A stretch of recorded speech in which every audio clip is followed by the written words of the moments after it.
Hey, welcome to our Sunday preview for this week, the 21st Sunday of the year. And we have this really key passage from the Gospel of St. Matthew, and it's chapter 16. And it goes like this. Jesus went to the region of Caesarea Philippi, and he asked his disciples, "Who do people say the Son of Man is?"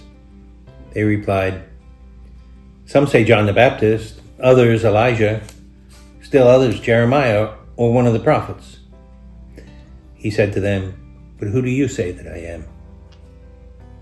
Simon Peter said in reply, "You are the Christ, the Son of the living God." And Jesus said to him in reply, "Blessed are you, Simon, son of Jonah, for flesh and blood has not revealed this to you, but my heavenly Father. And so I say to you, you are Peter, and on this rock I will build my church, and the gates of the netherworld shall not prevail against it. And I will give to you the keys of the kingdom of heaven. Whatever you bind on earth shall be bound in heaven. Whatever you loose on earth shall be loosed in heaven." And then he strictly ordered his disciples to tell no one that he was the Christ.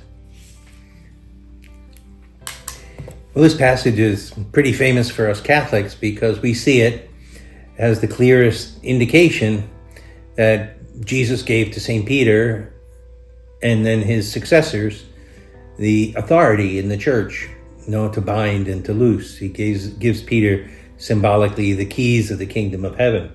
And so that's where we derive, in good part, our belief about the Pope and the authority of the Pope and the bishops came from this moment. But I never really understood it fully until I actually went to the Holy Land, and we went to this place, Caesarea Philippi.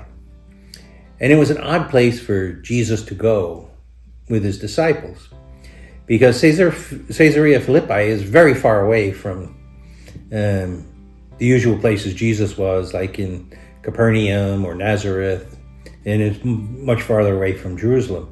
It's way up in the north. It's right on the Lebanese border. And this place at the time was a pagan shrine. It was the base of a mountain, and the face of the mountain there was almost sheer rock. And the pagans had dug into the rock and put up all sorts of statues to pagan gods. And there was a flow of water that came from under the earth, a spring at the base of the mountain. And they believed that to be the opening or the gate to the netherworld, to the underworld. And so this place was a place of pagan rituals and pagan worship of gods, to the god Pan, who was the god of fertility. It was a place where the pagans had orgies and all sorts of immoral activities. So the idea of Jesus taking his 12 apostles up to this place was shocking and scandalous. But he had a purpose, because this was considered the most corrupt and evil place in the world by a devout Jew.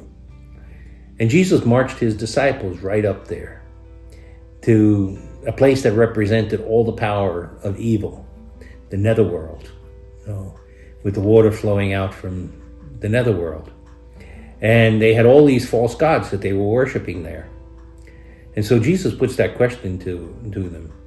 Who do people say the Son of Man is? And Peter responds, "He is the Christ. You are the Christ, the Son of the living God." And Jesus blesses him and says, "Blessed are you upon this rock," referring to Peter, but also contrasting it with the rock of the mountain. "I will build my church, and the gates of the netherworld shall not prevail against it." So whatever is evil here, whatever is wrong, whatever is sinful and immoral, none of it will have power over the church that Jesus establishes on the rock of Peter. So we need never be afraid. This was the place perhaps that the Jews imagined as the worst place on earth. And Jesus declares there that none of it will prevail over his kingdom. So it should give us confidence when we profess who Jesus is, that nothing can overcome the power of Jesus.